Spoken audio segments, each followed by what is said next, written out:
କେହି ଜଣେ ଖୁବ୍ ସୁନ୍ଦର କଥା କହିଛି କି ବୟସରେ କିଏ ବଡ଼ ହୋଇଯାଇପାରେ, କିଏ ସାନ ହୋଇପାରେ, କିନ୍ତୁ ପ୍ରକୃତରେ ବଡ଼ ସେଇ ହୋଇଥାଏ ଯାହାର ହୃଦୟରେ ସମସ୍ତଙ୍କ ପାଇଁ ପ୍ରେମ, ସ୍ନେହ ଓ ସମ୍ମାନର ଭାବନା ରହିଥାଏ।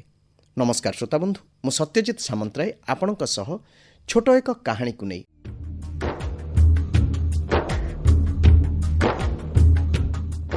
ଏ କାହାଣୀ ହେଉଛି ମୋର, ତୁମର, ଆମ ସମସ୍ତଙ୍କର।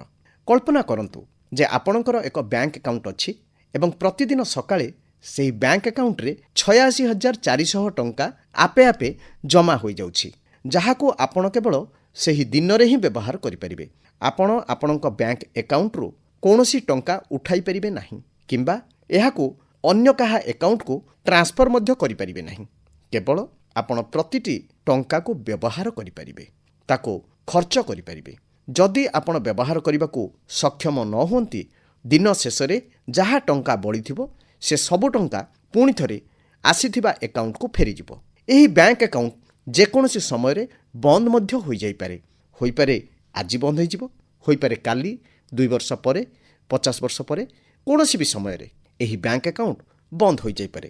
କିନ୍ତୁ ଏହା ନିଶ୍ଚିତ ଯେ ଦିନେ ନା ଦିନେ ଏହି ବ୍ୟାଙ୍କ ଆକାଉଣ୍ଟ ବନ୍ଦ ହୋଇଯିବ। ଏପରି ପରିସ୍ଥିତିରେ ଆପଣ କ'ଣ କରିବେ କହିଲେ? ଆପଣ ପୁରା 86,400 ଟଙ୍କାକୁ ବ୍ୟବହାର କରିବେ ନିଶ୍ଚୟ, ଏବଂ ଏହି 86,400 ଟଙ୍କା ଆପଣ ଭଲ କାମ ପାଇଁ ହିଁ ନିଶ୍ଚୟ ବ୍ୟବହାର କରିବେ। କାରଣ ଏହି ବ୍ୟାଙ୍କ ଆକାଉଣ୍ଟ ଯେକୌଣସି ସମୟରେ ବନ୍ଦ ହୋଇପାରେ ବୋଲି ମୁଁ ଆଗରୁ କହିଛି।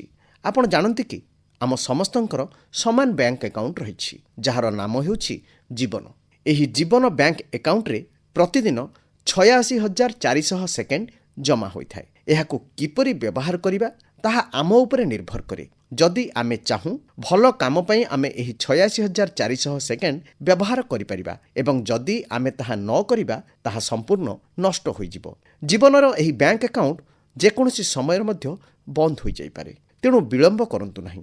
ଆପଣଙ୍କ ଜୀବନର ପ୍ରତ୍ୟେକଟି ମୁହୂର୍ତ୍ତ ମୂଲ୍ୟବାନ ଅଟେ। ତେଣୁ ସମୟର ଉଚିତ ବ୍ୟବହାର କରନ୍ତୁ।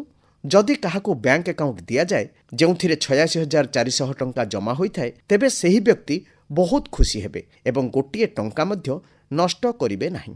ଆମ ଜୀବନର ଏହି 1 ସେକେଣ୍ଡର ମୂଲ୍ୟ 1 ଟଙ୍କାରୁ କ'ଣ କମ୍ କି? ଏହିପରି ଆମେ ଆମ ଜୀବନର ସବୁଠାରୁ ମୂଲ୍ୟବାନ ସମ୍ପତ୍ତିକୁ କ'ଣ ନଷ୍ଟ କରିପାରିବା? କିନ୍ତୁ ହଜିଯାଇଥିବା ସମୟ ଆଉ ଥରେ ଆମେ ପାଇପାରିବା ନାହିଁ। କେବଳ ସେଥିପାଇଁ ଆମେ ଅନୁତାପ ହିଁ କରିବା। ପ୍ରତ୍ୟେକ ଦିନ ନଷ୍ଟ କରିବା ଆତ୍ମହତ୍ୟା କରିବା ସହିତ ସମାନ। ସମୟ ପରିଚାଳନା ବିନା କେହି କେବେ ସଫଳ ହୋଇପାରି ନାହାନ୍ତି। ମହାନ ସନ୍ଥ କବୀର ଦାସ ତାଙ୍କର ଏକ ଛୋଟ ବାକ୍ୟରେ ଜୀବନର ସବୁଠାରୁ ବଡ଼ ମନ୍ତ୍ର କହିଯାଇଛନ୍ତି, ଯାହାକୁ ତୁମେ ଆସନ୍ତାକାଲି କରିବା ପାଇଁ ଚିନ୍ତା କରିଛ, ତାହାକୁ ଆଜି ହିଁ କର। ଆଉ ଯଦି ତୁମେ ଆଜି କରିବା ପାଇଁ ଚିନ୍ତା କରିଛ, ତେବେ ତାହାକୁ ବର୍ତ୍ତମାନ ଆରମ୍ଭ କର। କ୍ଷଣିକରେ ଜୀବନ ଚାଲିଯାଇପାରେ, ତେବେ ଭଲ କାର୍ଯ୍ୟ କରିବେ କେବେ? ଶ୍ରୋତାବନ୍ଧୁ, କାହାଣୀଟି ଖୁବ୍ ଛୋଟ, କିନ୍ତୁ ଆମକୁ ବହୁତ ମୂଲ୍ୟବାନ ଶିକ୍ଷା ଦେଇଯାଉଛି। ଆମ ଜୀବନରେ ଠିକ୍ ଏହିପରି ଅନେକ ସମୟ ଆସିଥାଏ। ଏହାକୁ ସବୁ ଆମେ ଅଳସୁଆ ହୋଇ ବା ପରେ କରିବା କହି ଆଉ କେବେ ବି କରିପାରନ୍ତି ନାହିଁ।